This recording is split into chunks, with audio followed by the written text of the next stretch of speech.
Hey guys, I'm Patrick Fuller, and today we're talking about editing workflow, my editing process, and how you can stay organized. Because edits take a long time, and they should. There's a lot to do and a lot to polish. And there's some obvious basic steps, a little bit of editing, a little bit of color, maybe some sound, and then some rendering. But there's so much more to it. And if you were ever to get into a situation where you either need to do something fast or repetitively, or maybe you're going to be editing more than one video at a time, you got to have a process so it becomes more efficient. And through that, you can get faster and faster. Luckily, I've spent the last few years tweaking and refining and measuring, to be honest, how long bits and pieces of my process take.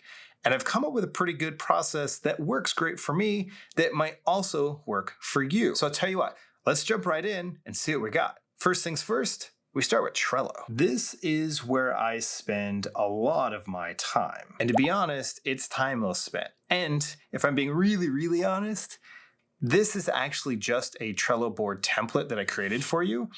Mine looks a lot different and there's a ton more stuff on there. But what I wanted to highlight for today's video is really these 5 cards, starting with series, brainstorm, and outline. Now, I like to create series most of the time, not all the time, but when I do, I actually really like to work from this card because it's a logical progression for me and it's something that I can map out on the calendar. You're going to find out that's a really big theme of mine, setting time blocks on the calendar so that I have appropriate amounts of time and I'm not feeling rushed.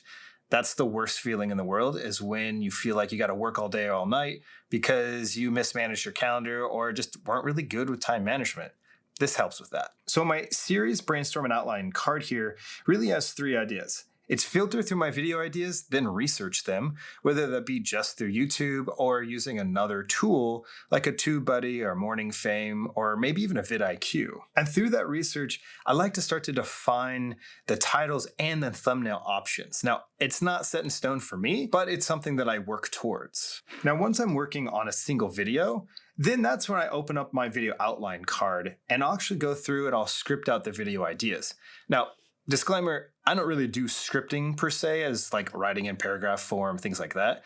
I'm more of a bullet point guy. I want to make sure that my points get across, but at the same time, I like to kind of free flow it, which may or may not work for you. You just have to test it. I also like to work on the hook and the headline, define any CTA that I might have in that particular video, and I like to define the deadline so that I can kind of backtrack from where it needs to be done to how long I might need to edit, and then when I need to film it. Filming's really obvious. There's really nothing in this card. It's just like, I want to make sure I have a placeholder for it, and so I can account for it, whether it be a long filming session or short filming session, or whether I'm doing an individual video like this, or maybe I'm batching my time with those videos, and instead of an hour or so recording time, maybe I schedule out a 2 or 4 hour window in which I can record a bunch of videos at the same time. Just kind of depends on what's going on. My edits card is where the magic happens. Now, I want to show you a couple different things in particular. First thing, I've kind of grouped these for you is import media, create a new sequence, and do the rough cut edits. Now, that seems obvious to me, but I want to make sure it's obvious to you now, because once you've done that, to me, that is a logical stopping point. But because of that, I like to make sure I can have enough time to do all 3 of these, because sometimes I just import media if I have to so I can back it up. That's a whole nother conversation. Rough drafts are a beast. And depending on how you do it, well, let me show you how I do it. This is episode 1's video. And what I want to show here is that it started with 1 rough draft, then I moved to a 2nd rough draft, and then I moved to a 3rd rough draft. And each time I create a new sequence and call it a new rough draft, it's because I made some sort of major edit change. So as you can see, in my first rough draft, I just started kind of consolidating information, doing some initial cuts, and coloring it so that I knew the sections of what I was talking about. Now in my 2nd rough draft, now I'm starting to put all those pieces together, refining it just slightly so they fit a little bit better, and getting ready for some of the graphic stuff that we're going to do next. Now for this 3rd rough draft, the big change I made here was just adding some speed ramping and cleaning up the edit slightly. So it doesn't have to be monumental type changes. It's just enough to where you might want to go back a revision, and this just makes it super easy.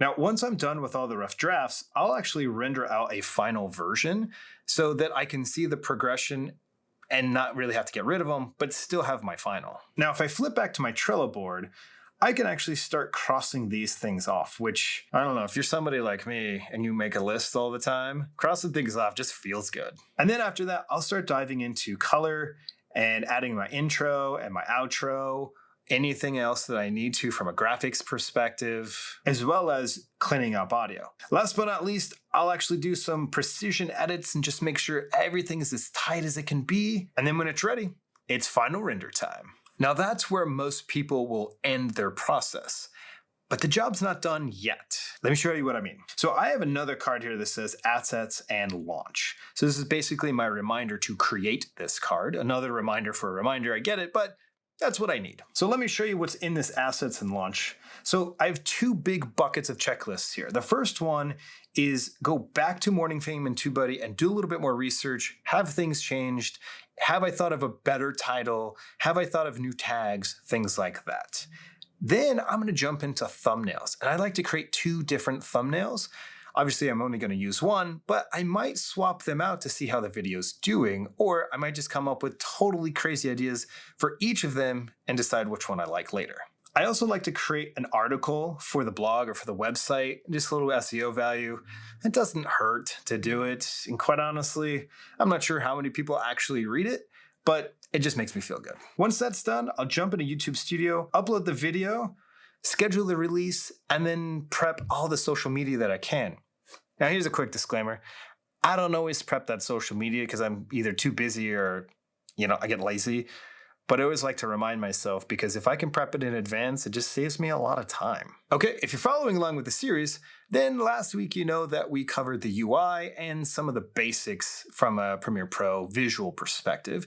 This week we covered editing workflow. Next week we're diving in deep into edits, in particular rough cuts, which in my opinion is probably the one area that you could do better, faster, different, and it would make a tremendous impact on your workflow. That's it for me. If you got something from this video, hit that like button, subscribe if you haven't already, and I see you in the next one. Out of water already. Not great. Not great at all. In